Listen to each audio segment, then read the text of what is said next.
Hi, everyone. This is Debbie, and welcome back to the Transition Bridge podcast. This is the podcast where we come together each and every week to discover more about the purpose and the power of our life's transitions.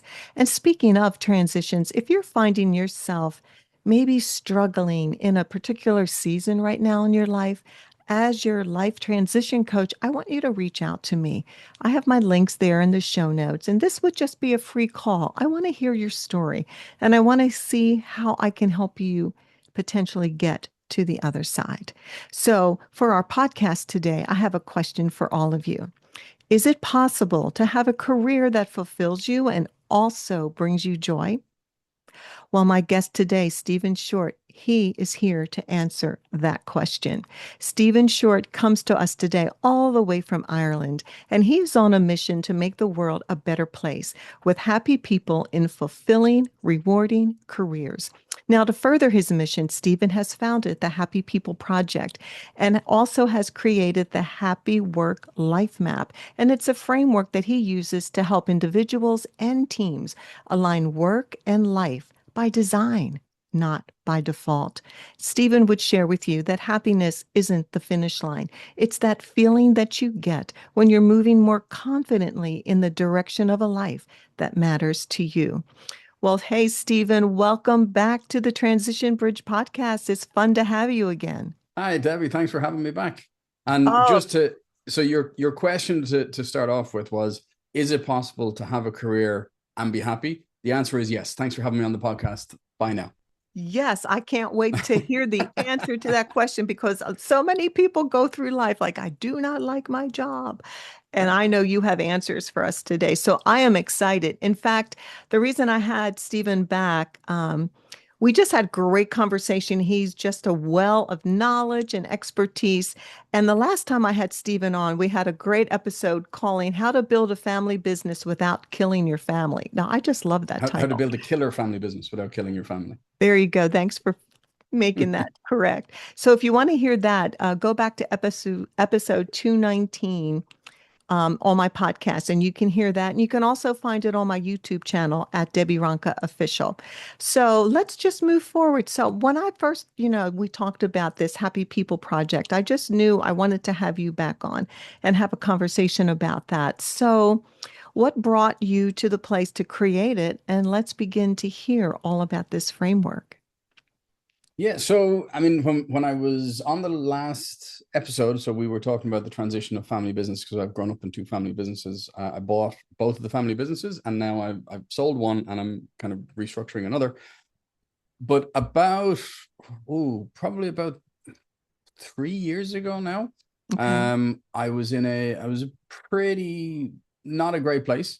The I had the business wasn't really going the way that I wanted it to go. There was some difficulties. I was overweight. I wasn't eating right. I was having uh, pretty low mental health stuff, and I was really a lot of negative self talk and all this kind of stuff. And I discovered that I also had type 2 diabetes. I had given myself type 2 diabetes Oh, by unhealthy habits, lifestyle. not eating right, and all the rest of it. Mhm. Um, but while I was able to completely change my diet and my lifestyle to a huge extent, to the point I actually haven't had processed sugar in 2.5 years. I don't eat sweets, I don't eat desserts, I don't eat any of that stuff. And I have no desire to eat it. I'll smell a brownie when somebody is bringing it in for their lunchtime or something like that, and I'll smell it and I go, oh, it smells fabulous, but I don't eat sweets. And that's me done. I don't need it. But Discipline. while That's a lot of discipline. so it's not discipline, it's an identity, it's a self-identity. So I don't say, oh, I can't eat that, because then it requires discipline. But I self-identify as somebody who doesn't eat sweets. So I don't Okay. I'm not a person who eats sweets. So why on earth would I have that? Because I I don't like eat that sweets. framework. I So like that. it is a slightly different. I gave up smoking in a day, I gave up coffee in a day, and I gave up sugar in a day. But the sugar was a little bit harder. It took a day or two before I Like, completely got yeah, that out of my being system. real. So yeah. Um, but while I was going through all of this, and I also had the really low mental health stuff, that's when I started. I was doing a lot of research into happiness, into fulfillment, into life goals, and do I need to have? Now, I've done a lot of work over the years on myself. Of you read it there yourself. I'm on a mission to make the world a better place with happy people in fulfilling, rewarding careers. So I kind of have that overarching thing. But do you actually need that, or do you just need smaller micro goals, or do you need different steps and different things? And from talking to lots of people, from reading a lot of books, from reading reports, and I also do quite a bit with psychometrics and personality profiling. So reading a lot of that, more academic stuff, that is not my favorite thing to read. I'll be perfectly honest. I'm not that way inclined, but went through an awful lot of that. Really looked into things like Freud, Adler, Maslow, all of these different psychiatrists and things like that. And I came up with the 5 buckets. Originally it was 4, but one of them was there was too much work in one. So I split it, and then I came up with this acronym of HAPPY. Because in my research, the reason that happiness, for no matter what stage you're at in life, the reason that happiness is so hard to define, like some people will tell you what happiness means to them, but the person sitting next to them who might have grown up in the same place with the same set of circumstances, with the same kind of life on paper, is looking at them going, that is not what happiness means. Happiness is so individualistic that it is impossible to define a global definition of happiness. But the closest that I've come to, and what I tell people, is happiness is progress towards purpose. If you are able to identify what that purpose is, now that can be a 1-year purpose, a 5-year purpose, a 10-year purpose, a global, like all-encompassing life vision purpose. But you can have multiple purposes. You can have a 1-year and a 5-year and a 10-year or whatever. If you have that and you're not doing anything about it, you're not going to be happy. You're going to feel stuck. Yes. If you don't have a purpose to work towards, if you don't have something that you're trying to accomplish, or you're trying to work towards, and you're just moving, you're going to feel like you're spinning your wheels. You're not going anywhere because you're going in meandering directions. The Cheshire Cat in Alice in Wonderland had the famous line, if you don't know where you're going, any road will take you there. So if you don't have that purpose defined, or you haven't thought about where you want to be going, then you're just going to spin your wheels, or you're going to run off in a myriad of different directions like a headless chicken. A mentor of mine years ago had this analogy of the fire and the sun. So you want to be going towards the sun. You want to be aiming towards the sun. But if you're too close to the fire, you don't think about which direction the sun is. You're just thinking about, how can I get away from the fire? So if people are in traumatic situations, if they're in financial difficulty situations, if they're in places where they're not safe, they just want to get away from that. And then once they've put enough distance between themselves and that thing, then they can start to look around to where the sun is. And that to me is really interesting, because I think there are some people that I talk to who are in those really difficult situations. And I do not want to be saying to people, oh, it's just as easy as this. Like, just like, have your housemaid buy you a pony. Like, it just doesn't work like that in the real world. So there are things that, yes, what I'm talking about you might be a little bit lower down on the Maslow hierarchy of needs, because you got to get safe, and that's absolutely fine. And you're going to do things and move in a direction. But once you get past that point, and hopefully everybody does, if they're in those situations, then how can we look at going, what do I actually want to do? What do I want to have for myself to be happy? And that's where the framework came from. I love that you shared that analogy with the sun and the fire, because it just makes me think, you're so right. If we're not feeling safe, strong, courageous, it's almost impossible to move forward, because we're still dealing with trauma. We're still dealing with the effects that either make us feel small, shrink back. And so what I hear you saying, how critical it is for us to implement whatever it takes to get to away from that fire, to find that healing, that therapy, whatever it is for your particular situation, to get strong again so you can be about finding your purpose. Yeah, absolutely. So, I mean, I remember reading or hearing, I can't remember where I came across this story, but there was a woman who was in therapy, and she was saying, like, she was completely overwhelmed. She was dealing with all kinds of personal issues, and she was just overwhelmed. And she went into the therapist, and she said, like, it's embarrassing to say, but I've had anxiety over the dishwasher was finished and I didn't empty the dishwasher. And now it's all kind of muggy again. And I Mhm. just feel like that's overwhelming. So the therapist said, okay, I don't want to swear on your podcast, but he just said, put the dishwasher on again. Deal with it. Like, it's fine. So her goal was to put the dishwasher on twice when she was doing it, because that gave her the mental capacity to then go, okay, it's been on twice and now I can take it out. It unlocked something in her, giving her permission. So this idea of progress towards purpose, your purpose can be just unload the dishwasher after it's been done twice, and no pressure. Nobody's here to judge you. So all of these things can be micro steps, they can be massive steps, and they can be anything in between. Oh my gosh, just in that story alone, you could feel her overwhelm where she couldn't even think to process to solve the problem. And that's why it's so important to deal with people like yourself or other people that can kind of bring you some clarity, like, hey, here's Mm-hmm. how you can solve that problem. And then suddenly it sounds easy, you Yeah. know? Yeah. So, oh, yeah, I love how you've studied and prepared all of this. So let's go through your acronym here. I want to Yeah. hear more about happy. So yeah, happy. So just the final piece of this, I suppose, is when a lot of people will have heard, even if they're not psychiatrists or psychologists, will maybe have heard of Freud, who's a really, he was one of the I suppose the godfathers of modern psychology. He was a big proponent of actually identity versus reputation. We talked about the identity, how I say I don't eat sweets. I identify as somebody who doesn't eat sweets.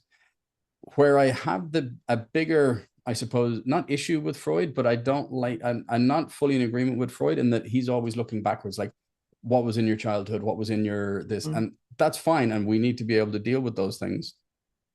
But I feel that he focuses too much on the past as opposed to the future. Whereas Adler, who was a contemporary at the time, he's much more focused on the future, and I think that is a more interesting thing that we can use. We can, yes, absolutely learn from the past, but focus on the Yes. future.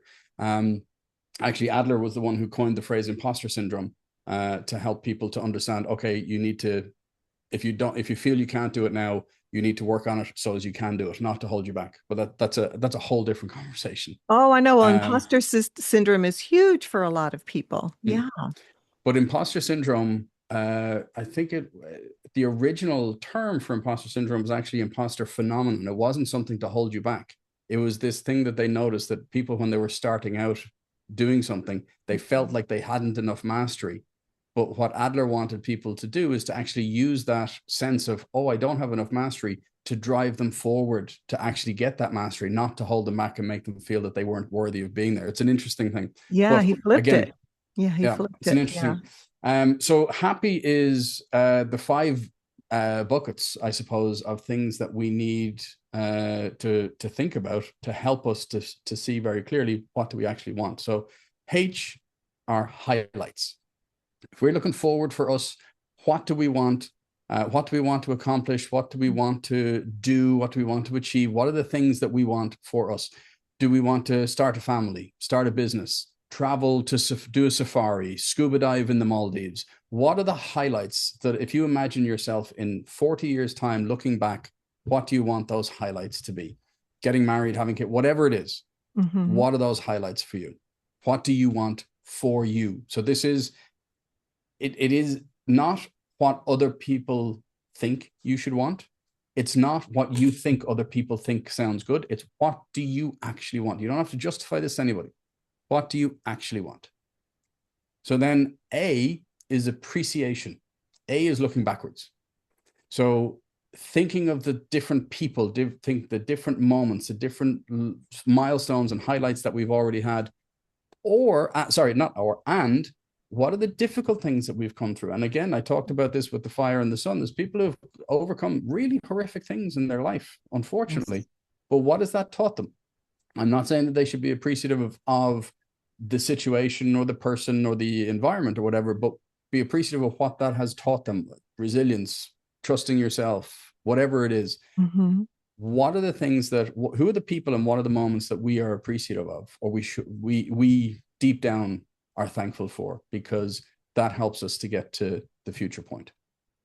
That The is really good first, because we forget about those things. We just keep mm-hmm, pressing through on life. And if we don't pause to reflect, and Yeah. what we're grateful for, what we appreciate, the good and the bad, because they both form us, form our Hmm. character, like as you shared, like the resilience, trusting yourself. Yeah, I love that. It's really important to reflect and to appreciate.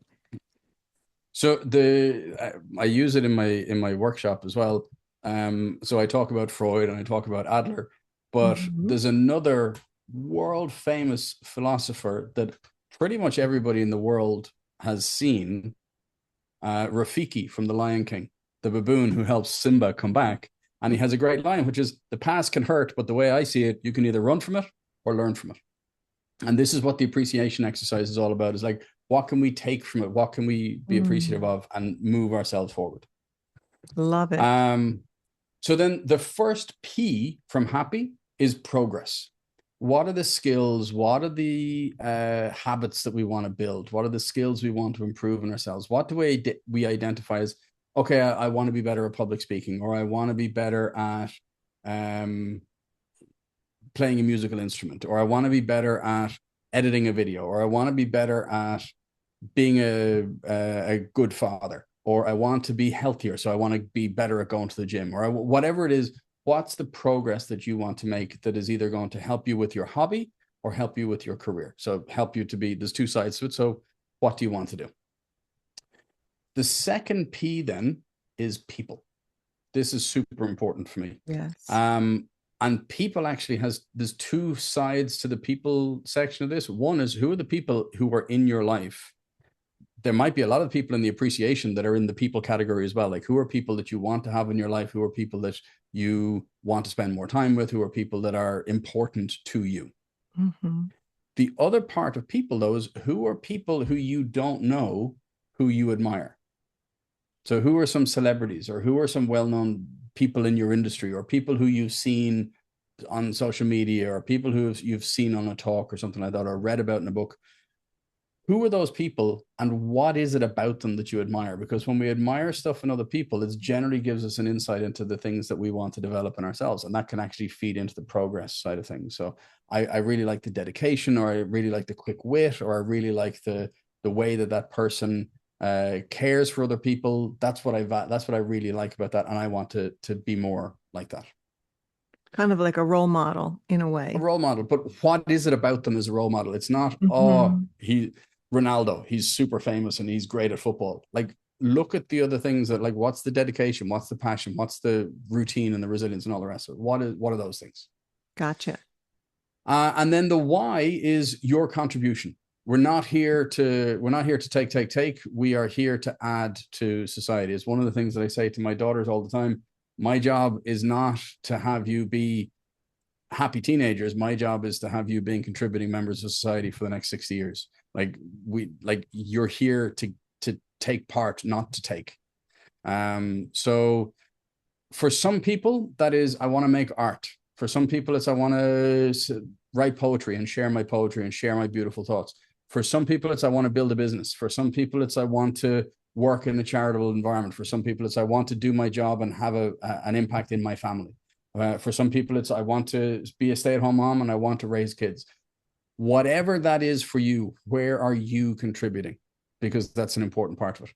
So then when we have those 5 buckets, we start to see the golden threads that run through that. What are the progress things to go towards that highlight?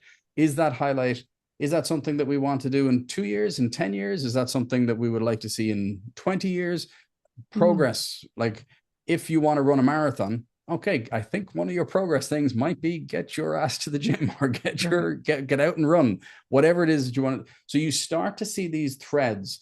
And I mean, I've had so many people come up to me on after the workshops and share all kinds of things. Like, um it was really, one young guy said he really saw he's spending time with the wrong people. Like, none of the people that he's spending his time with were in his people thing.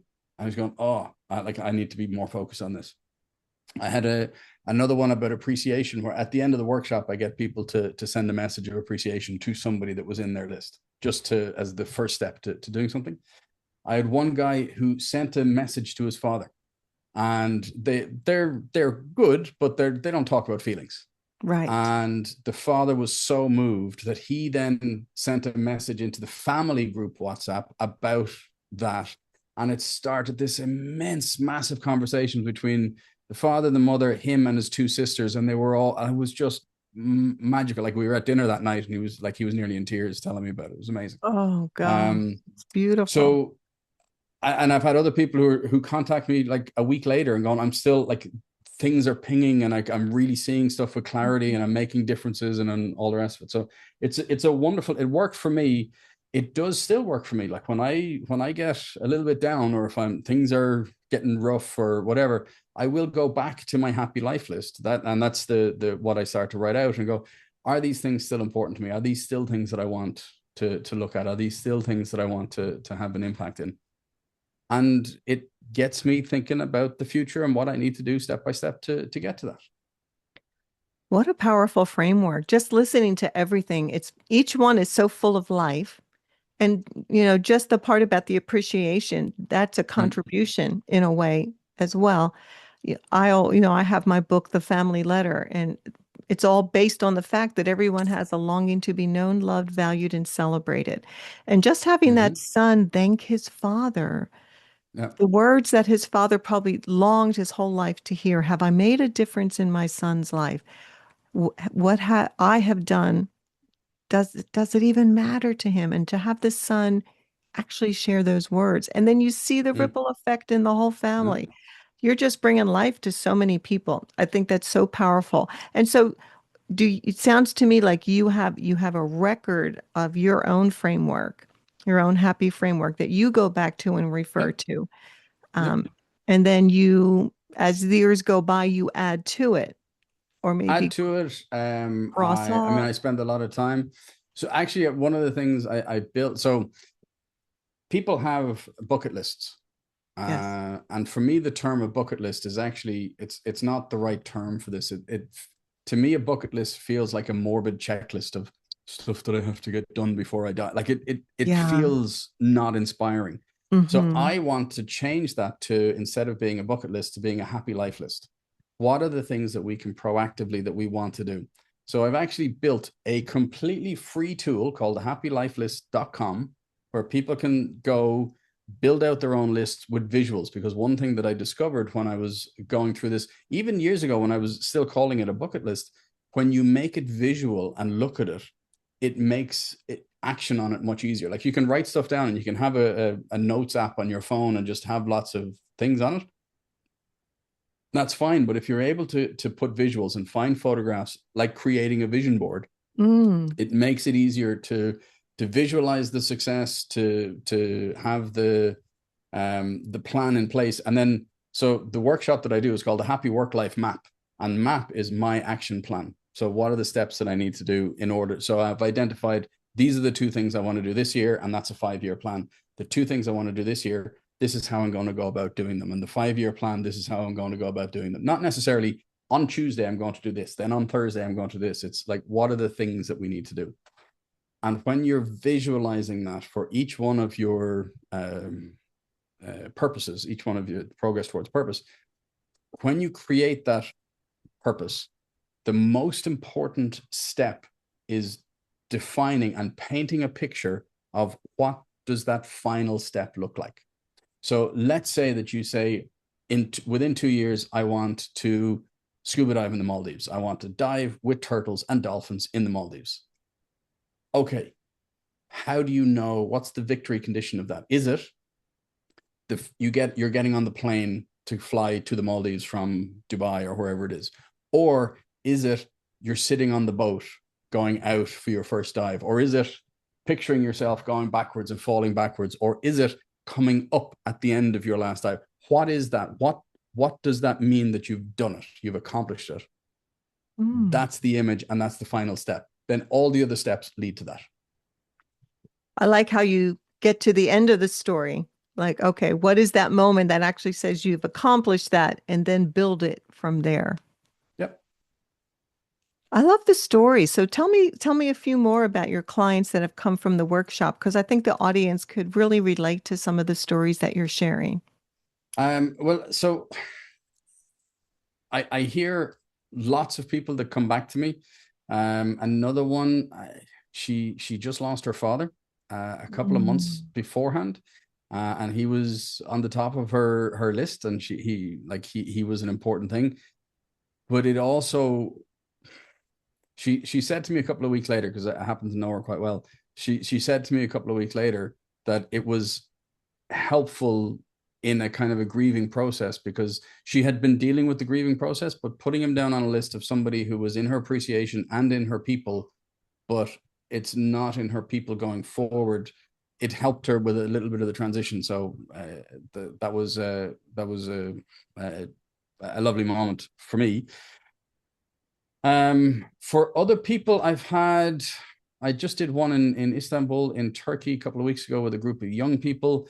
And one of them was actually in a startup, and kind of realizing, yeah, maybe this is not what I want to be doing. Like, it's exciting to be in this, but it's going in it, like the company doesn't seem to be going in the direction of, this is what I want my life to be like. Mhm. One of the things, it happens a little bit in this, it happens as well in the workshops that I do with young people about careers. We talk about the same thing.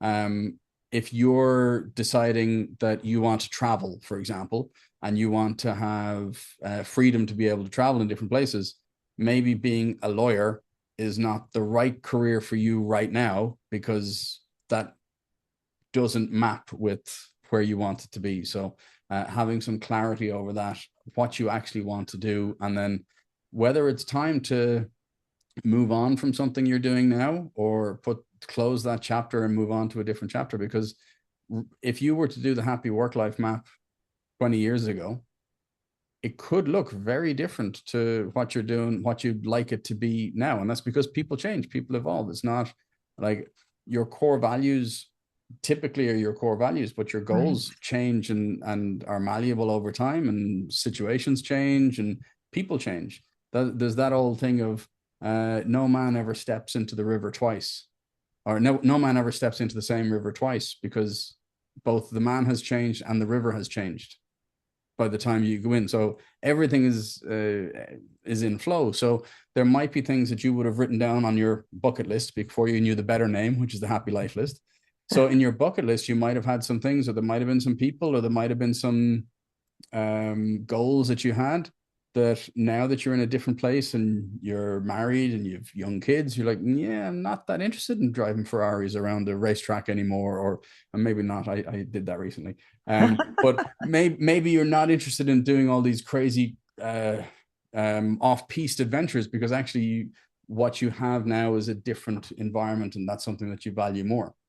I tend to open the workshop with the phrase, which one of my a person who actually did the workshop a year later, he gave me this phrase, which is, the definition of hell is, on your last day on earth, you meet the person who you could have become.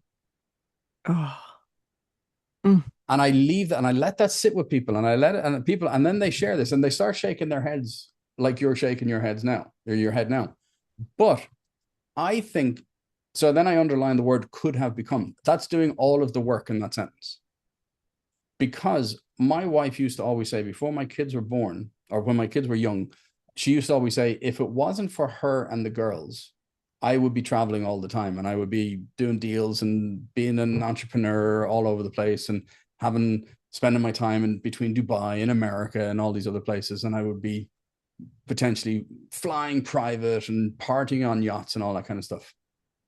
But I can genuinely tell you that if on my last day on this planet, I met that version of myself, and I could be that, but I wouldn't have my wife and two daughters, I don't want that, because Oh. I'm doing what I want to do. So meeting the person you could have become is not necessarily a better version of you.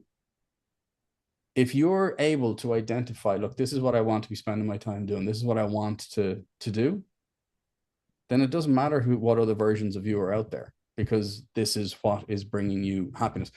That person could still be happy, because Mhm. what they want and their version of their purpose is different from yours, even though you're the same person in this theoretical environment.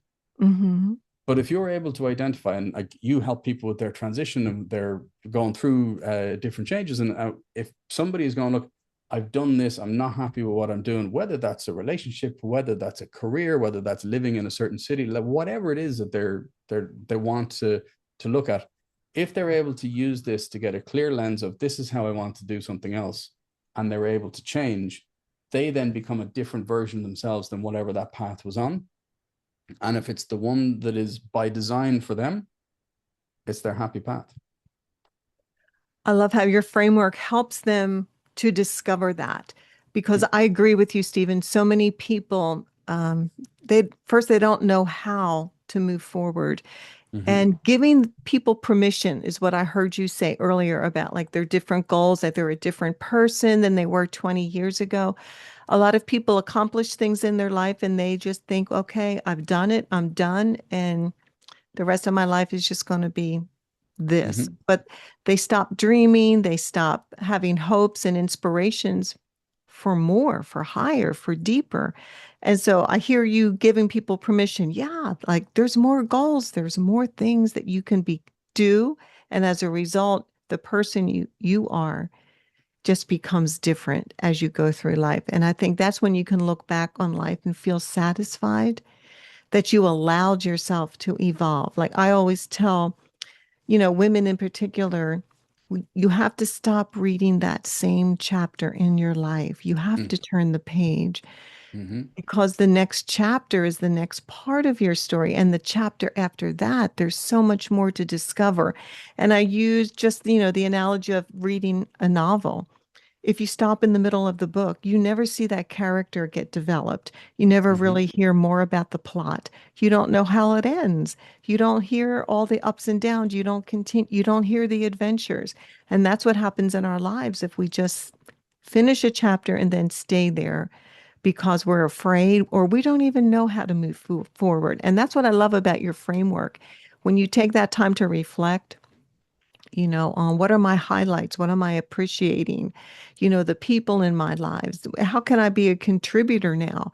Like, so I have this program for women like 60s and beyond. When you reach the latter years in life, you start wondering, like, what's my significance Mm-hmm. now?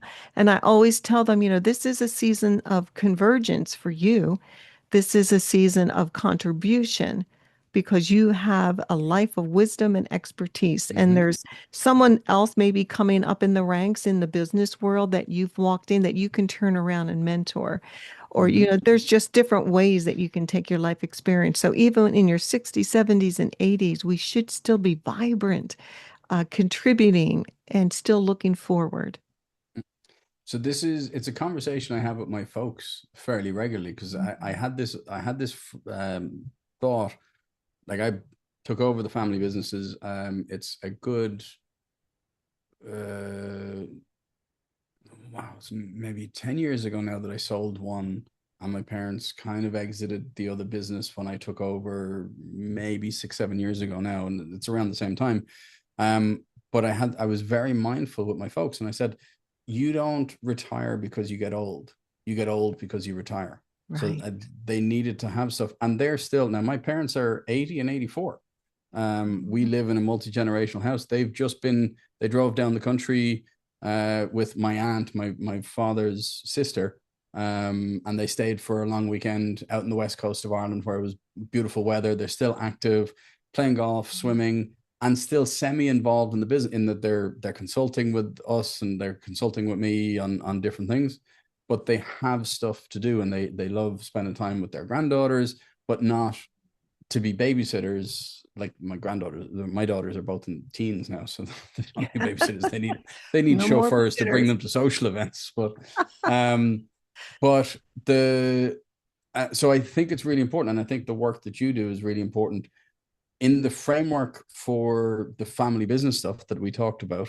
One of the things that I talk about is that entrepreneurship, especially if you're dealing with women in their 60s who were in the business world, the hero's journey starts with in the real world, like in the where we are today, in the status quo, and then the special world, which is where all of the trials and tribulations happen, where the personal growth happens, and everything else. And for me, entrepreneurship and working in the professional world is that special world.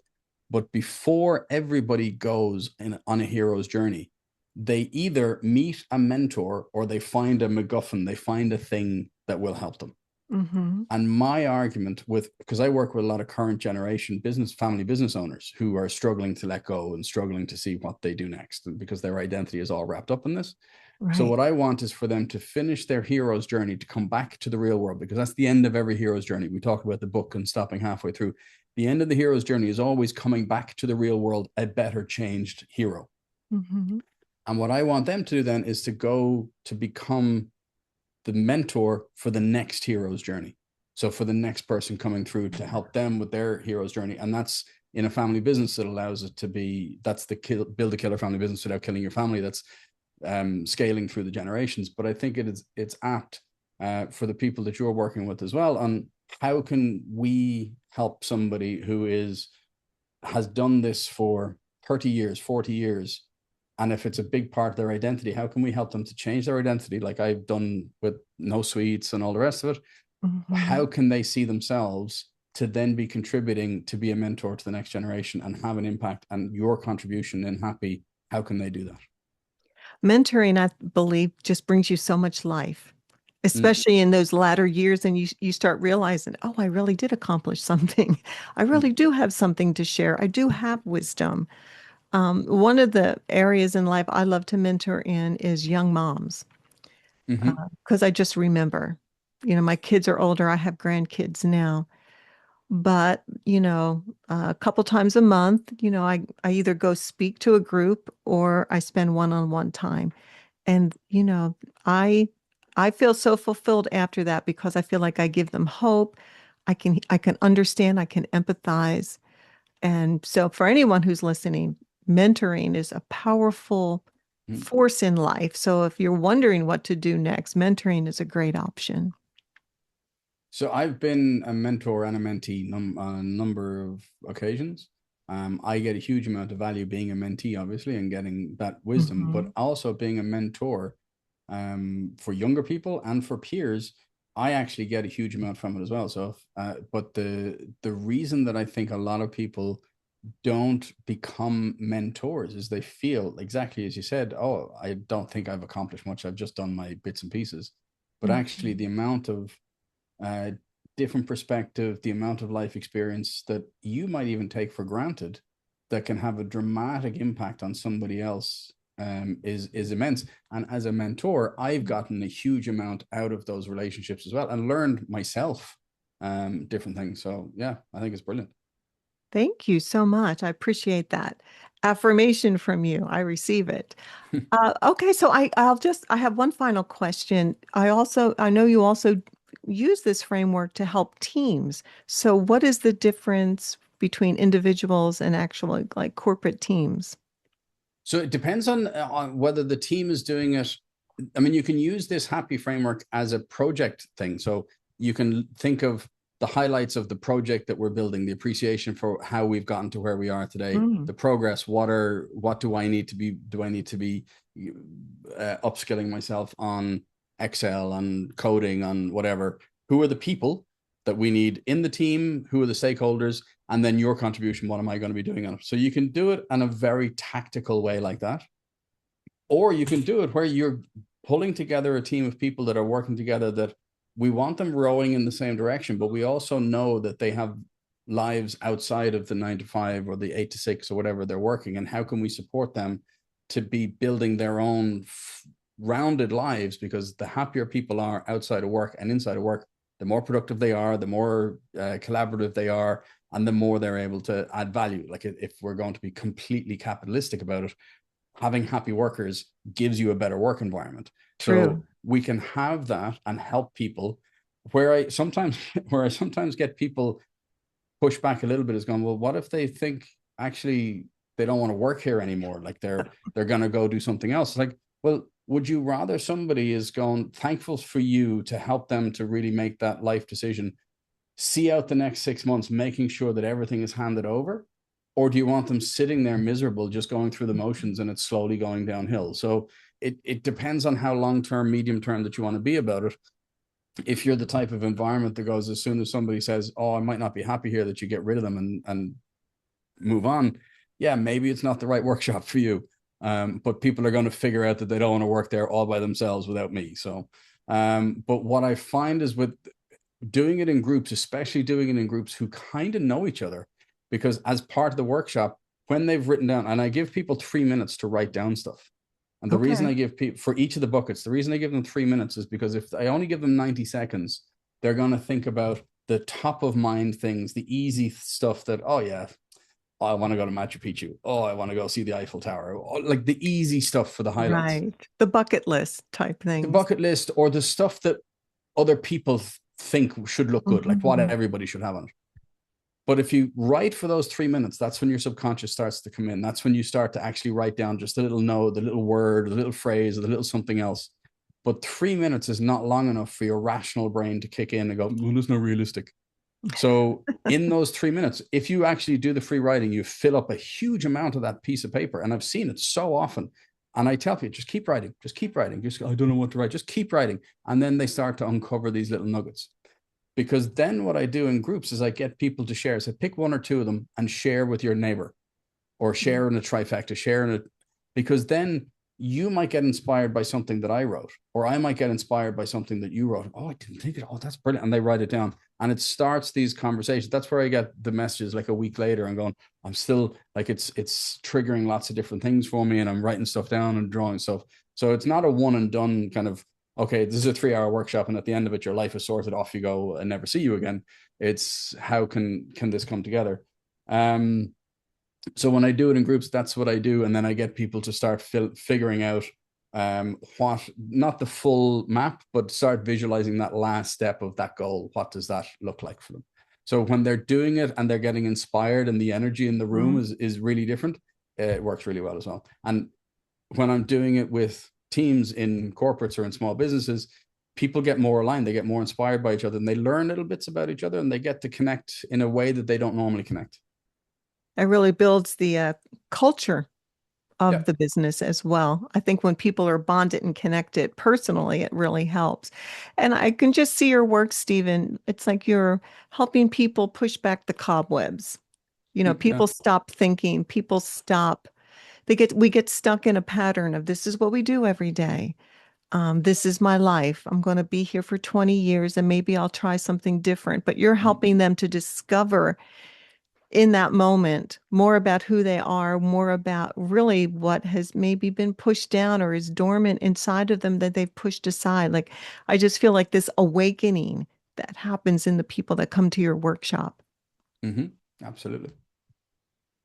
Well, I just have loved our conversation today. In closing, you've shared so much, what would be in your heart now that you would just love as a final thought to share to our audience to bring encouragement?